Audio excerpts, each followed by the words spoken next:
like, and he was talked about.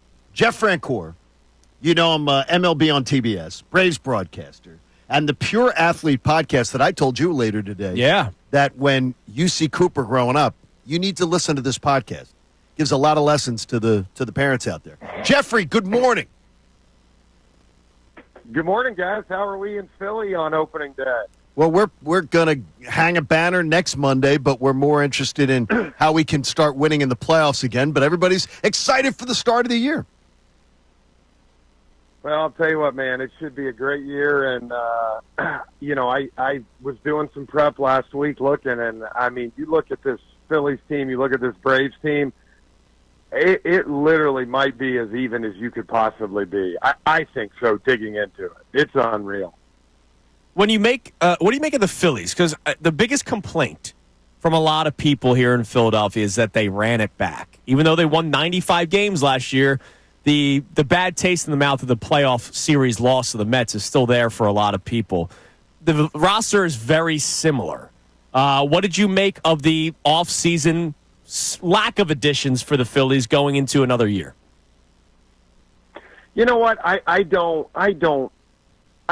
think it's a horrible thing. I honestly don't. I think this team's very good, and I think just because it doesn't work out one year, you don't blow it up. You don't go add all this stuff. I will tell you this. A good wild card for y'all, man, Jesus Luzardo in that back end of the rotation. He is you talk to a lot of guys, he's an uncomfortable at bat. And if he can stay healthy and figure it out, I got a chance to be very good. And I think that's why, there's a lot of talk, obviously, with Soto, right, and the Mets. But when I look at it on paper, to me, still the Braves and Phillies are the top of the class in the NL East. I truly believe that. And just look at today, and no disrespect, I think Clay Holmes is a great pitcher. The Phillies have Zach Wheeler, the Braves have Chris Sale, and they have Clay Holmes. That should tell you a lot, kind of where you're at opening day. When you look at that, and I saw that, and I know you lived through it, everything in Braves country used to be that starting rotation just giving you so much grace because it puts you in a position to win consistently over a 6-month period. But the lineup, though, of the Phillies, does the lineup give them that same grace? Because we see it. We see great runs, and then we see just extended periods where they're not able to produce.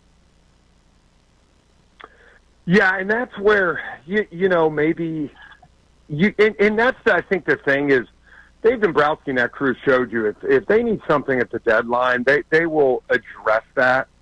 I think when you're looking at it, could you use a guy or two here or there?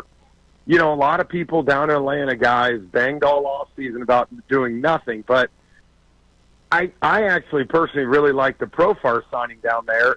If he's anything kind of like he was in San Diego last year, because he brings another element of speed, of power, of excitement. So that would be the one thing I think when you look at Philly, because everybody's another year older doing that. Are they going to be able to have some of that in their lineup? We obviously know with Turner and you get that, but Bryce being able to keep him on the field, not run him into the ground. So I think those are questions.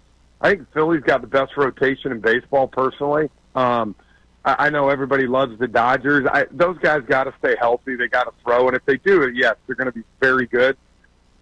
But 1 through 5, the Phillies, they have a chance every single night to go out there. And then I would put the Braves lineup a little bit ahead of the Phillies as of now.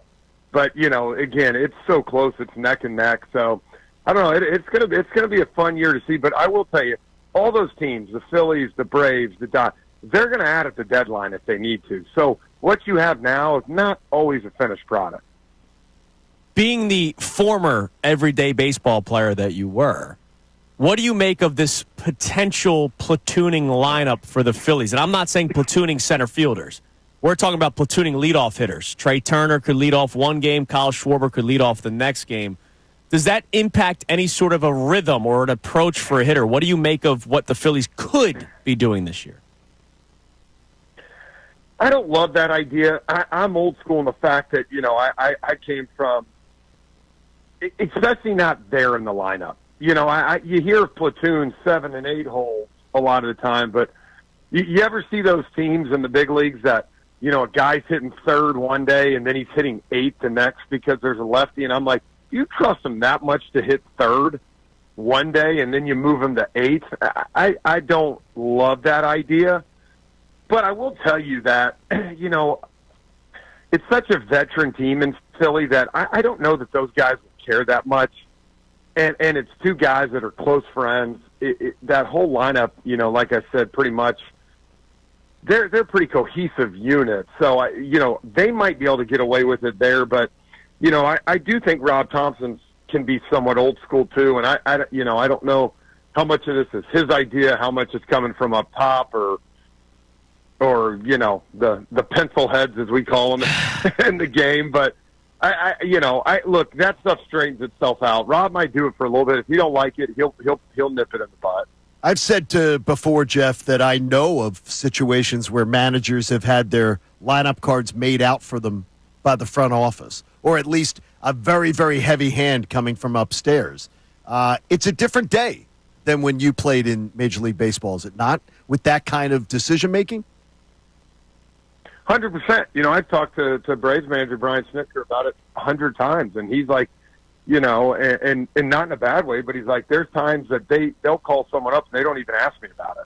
You know what I'm saying? They're calling somebody out. But I think where it's good and where Snit, Rob Thompson, those guys, is I think they're comfortable in their own skin and know who they are. So if there's something, and Snit's admitted this to me before in Atlanta, like, if there's something I really want, I will make my voice known. And he always kind of, Alex or Dombrowski, kind of get out of the way. So I think that's the thing for them. Now, the tough thing, John, is you talk about if you're a young manager in this game, man, you don't really have that kind of pull that probably Snit and Rob Thompson do, and that's where the game's changed.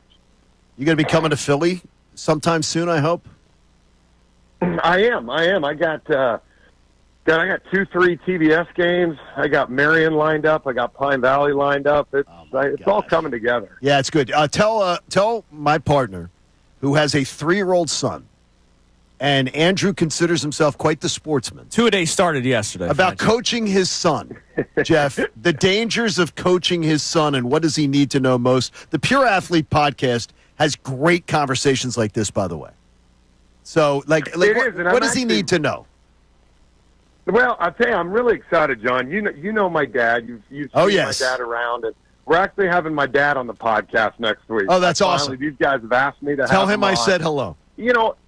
I will. And, it's more of just having experience with your kids, when to push them, when to show grace, when's too early, when's too late. What about sports specialization? We had Kirk Herbstreit on a couple weeks ago, and that was his big thing talking. And it's a real problem because I agree with what he said. He's like, I'm all for sports specialization or for multiple sports, but for a lot of these kids, if they're not the alpha athlete, right, if they're not practicing volleyball year-round, when it comes to high school volleyball, they're not going to make the team. And so I think that's the toughest thing is that we've just pigeonholed ourselves. So it's trying to work through that, right? There's no right or wrong answer to it.